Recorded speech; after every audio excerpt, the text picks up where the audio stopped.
Kalk bakalım Ejder Efendi. Sana devletin merhametini getirdik. Davut Bey diyor ki asıl savaş şimdi başlıyor. Başlıyoruz. Teşkilat 6. sezonuyla geri dönüyor ve heyecan giderek artarken bu videoda yeni sezondan tüm önemli detayları sizlerle paylaşacağız. Videomuza geçmeden önce Hamdi ve Korkut'u yeni sezonda da görecek olmamıza sevinenler videomuzu beğensin, sayımızı görelim. Ayrıca dizimize destek olmak için kanalımıza abone olup bildirimleri açmayı unutmayın. Teşkilat 3 aylık aranın ardından yenilenmiş hikayesiyle bu pazar akşamı ekranlarda yerini alacak. Geçtiğimiz sezon her hafta reytinglerin zirvesinde yer alan dizimiz bu sezonda yükselişini sürdürmek için yeni ana hikaye, taze çatışmalar ve yeni transferlerle dönüyor. Önceki sezondan bu sezona devam edecek karakterlerle başlayalım. Altay ve Korkut'un yeni sezonda olacağını aslında çok öncesinden biliyorduk. Daha önce analizlerimde sizlere aktarmıştım.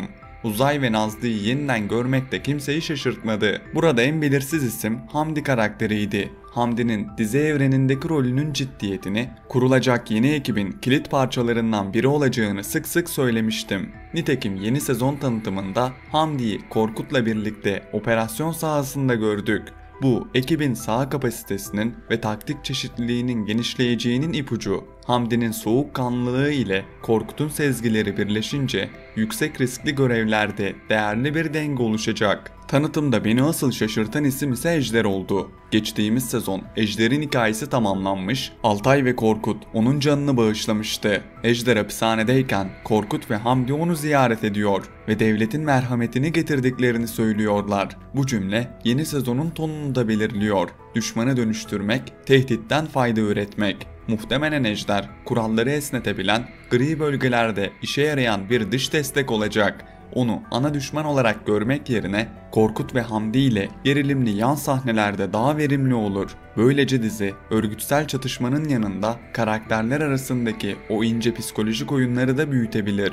Gelelim yeni sezonun merkezine. Rabia Soytürk, Ajan Hilal karakteriyle dizimize dahil oluyor ve Altay'a partner olarak geliyor. Hilal ve Altay ilk etapta sık sık karşı karşıya gelecekler. Zıtlıkların çarpışmasından doğan bir kimya izleyeceğiz. Üstelik ikilinin geçmişe uzanan bir hikayesi var. Yani tanışmaları bugünle sınırlı değil. Bu ayrıntı aralarındaki güven sorunlarını ve yarım kalmış hesapları tetikliyor. Hilal'in disiplinine karşı Altay'ın sahayı okuyan refleksleri, akıl, sezgi, plan, doğaçlama dengesi. Yeni sezonda Serhat Tutumluer, Türkiye'nin önde gelen ailelerinden birine mensup olan ve şirketin Türkiye kolunu yöneten Rutkay Erginsoy'a hayat veriyor.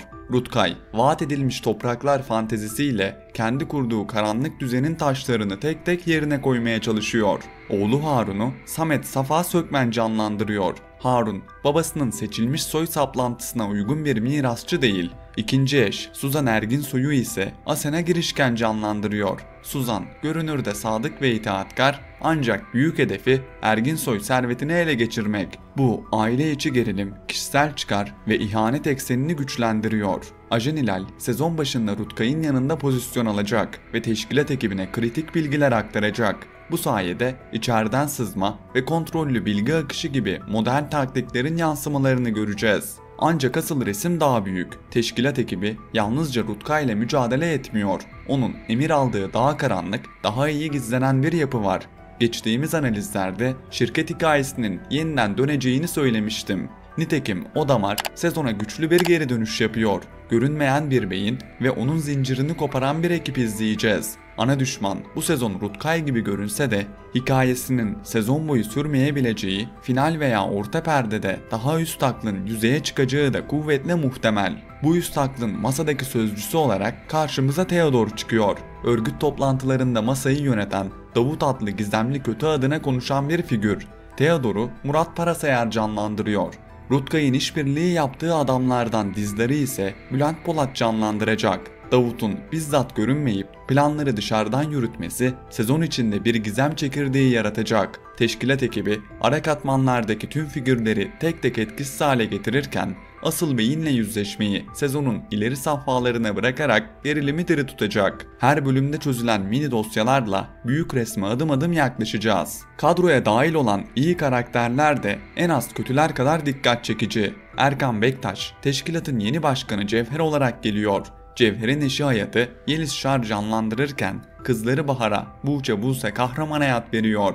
Bahar, Korkut'a partner olarak ekibe bağlanacak ve ikilinin yolu bir klinikte kesişecek. Annesini kaybetmenin acısıyla baş etmeye çalışan Bahar, travmaları nedeniyle kliniğe yatırılmış. Korkut'la tanışması hem karakterin iyileşme yolculuğunu hem de Korkut'un duygusal katmanlarını açığa çıkaracak. Korkut'un çorak toprak hissine Bahar adeta baharı getirecek. Bu ikili doğru yazıldığı takdirde aksiyonun arasına sezonun en güçlü dramatik damarını ekleyebilir. Alt çizgide ekip mühendisliği de yenileniyor. Hamdi'nin sahaya dönüşü, Uzay'ın teknik aklı, Nazlı'nın operasyonel desteği ve Hilal'in sağ kurum köprüsü olmaya yatkın yapısı Altay ve Korkut'un öncülüğündeki çekirdeğe esneklik katacak. Dizi görev odaklı takım dinamiğini güçlendirecek. Bu yalnızca aksiyonu zenginleştirmekle kalmaz, ilişkiler arası gerilimi, güven krizlerini ve yetki çatışmalarını da besler. Hilal Altay hattındaki protokol, inisiyatif, Korkut Bahar'da iyileşme, intikam, Hamdi Ejder'de yöntem sonuç gerilimi bekliyorum. Yeni sezonda aksiyonun görsel dili de değişmeli ve tanıtımdan bu yönde izler alıyoruz. Kapalı mekan baskınları, şehir içi takipler ve sağ merkez hattını paralel izleyen anlatı, gerçekliği koruyan bir ritim yakalanırsa sezon boyu ivme korunur. Ejder'in gri alan tecrübesiyle sağladığı kural dışı çözüm penceresi, ekip içi etik tartışmaları da derinleştirecek. Merhametin sınırları, güvenin bedeli ve adaletin biçimi bu sezon yalnızca mermilerle değil, cümlelerle de tartışılacak. Özetle, Teşkilat 6. sezon Altay ile hattında geçmişle hesaplaşan bir ortaklık, Korkut Bahar hattında yaraları birlikte saran bir yolculuk ve Hamdi Ejder hattında yöntem tartışmalarıyla şekillenen esnek bir takım mimarisi sunuyor. Karşı cephede ise aile içi ihtiraslarıyla çatırdayan fakat dışarıya çelik gibi bir düzen görüntüsü veren Ergin Soylar var. Rutkay, sahayı kirleten bir taşeron gibi görünecek. Fakat iplerin ucunda Theodor'un yönettiği masa ve karanlıkta bekleyen Davut yer alacak. Bölüm bölüm ilerleyen operasyonlar sezon ortasında rotayı bu görünmeyen merkeze çevirebilir. Burada teşkilatın sevdiğimiz tarafı devreye girecek. Her üyenin aynı amaca farklı yollardan yürüyebildiği bir hikaye. Son söz, bu sezonun anahtar kelimeleri bence güven, merhamet ve sınır. Hilal ile Altay'ın güven sınavı, Korkut'un merhametle adalet arasındaki çizgiyi arayışı, Hamdi'nin kural bağlılıkla sonuç odaklılık arasında kuracağı denge ve Ejder'in gri bölgeleri. Karşı cephede ise Rutkay'ın güç hırsı, Suzan'ın servet oyunu, Harun'un ait olmadığı kalıplardan sıyrılma çabası. Hepsi birleştiğinde teşkilat hem aksiyon hem drama hattında sezonu taşıyacak güçlü bir karışım vaat ediyor. Pazar akşamı dosyalar açıldığında ekibin her adımında daha görünmez bir düşmana yaklaşırken biz de ekran karşısında aynı soruyu tekrar soracağız.